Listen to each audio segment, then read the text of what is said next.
সেপ্টেম্বরে ফিফা উইন্ডোতে এশিয়ার বাইরে শক্তিশালী দলের বিপক্ষে ম্যাচ খেলার প্রস্তাব পেয়েছে বাফুফে।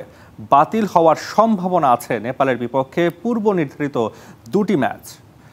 এশিয়ান কাপ অনূর্ধ্ব 23 বাছাই পর্ব সামনে রেখে দলে যুক্ত করা হচ্ছে দেশীয় কোচ, জানিয়েছেন বাফুফের জাতীয় কমিটির সদস্য আমিরুল ইসলাম বাবু।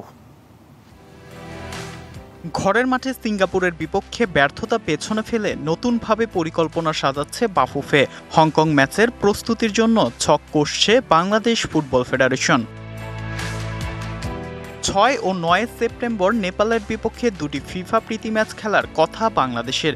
এশিয়ার বাইরে শক্তিশালী দলের বিপক্ষে খেলার প্রস্তাব পাওয়ায় দৃশ্যপটে এসেছে বদল, যে কারণে নেপালের সাথে খেলতে আগ্রহী না বাফুফে। চূড়ান্ত সিদ্ধান্ত আসবে শীঘ্রই।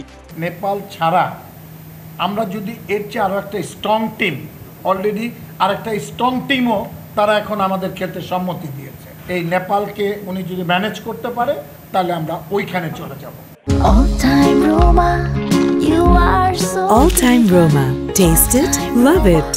সেপ্টেম্বরে ভিয়েতনামে শুরু হচ্ছে অনূর্ধ্ব 23 এশিয়ান কাপ বাছাই পর্ব।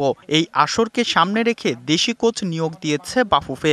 পাশাপাশি অন্তর্ভুক্ত হতে পারে ট্রায়াল দিতে আসা 6 থেকে 7 প্রবাসী ফুটবলার। আসর শুরুর আগে প্রীতি ম্যাচ খেলার পরিকল্পনাও রয়েছে বাফুফের। 23টা তো 40-এ হওয়ার কথা ছিল আমাদের 40 জলশরী মাঠে।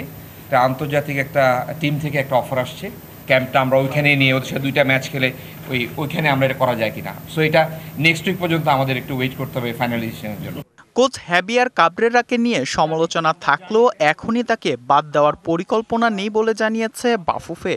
আমরা তো কোচ নিয়ে তো এখানে কোনো কথা আসে নাই, এবং কোচকে নিয়ে আজকে আমাদের যে আলাপ আলোচনা, ভুল ত্রুটি সংশোধন করা। আগামী 3 বছর জাতীয় দলের র্যাঙ্কিংয়ে উন্নতির জন্য দীর্ঘমেয়াদী পরিকল্পনা সাজাচ্ছে Bangladesh football federation. Fardin Saju, DBC news, Dhaka.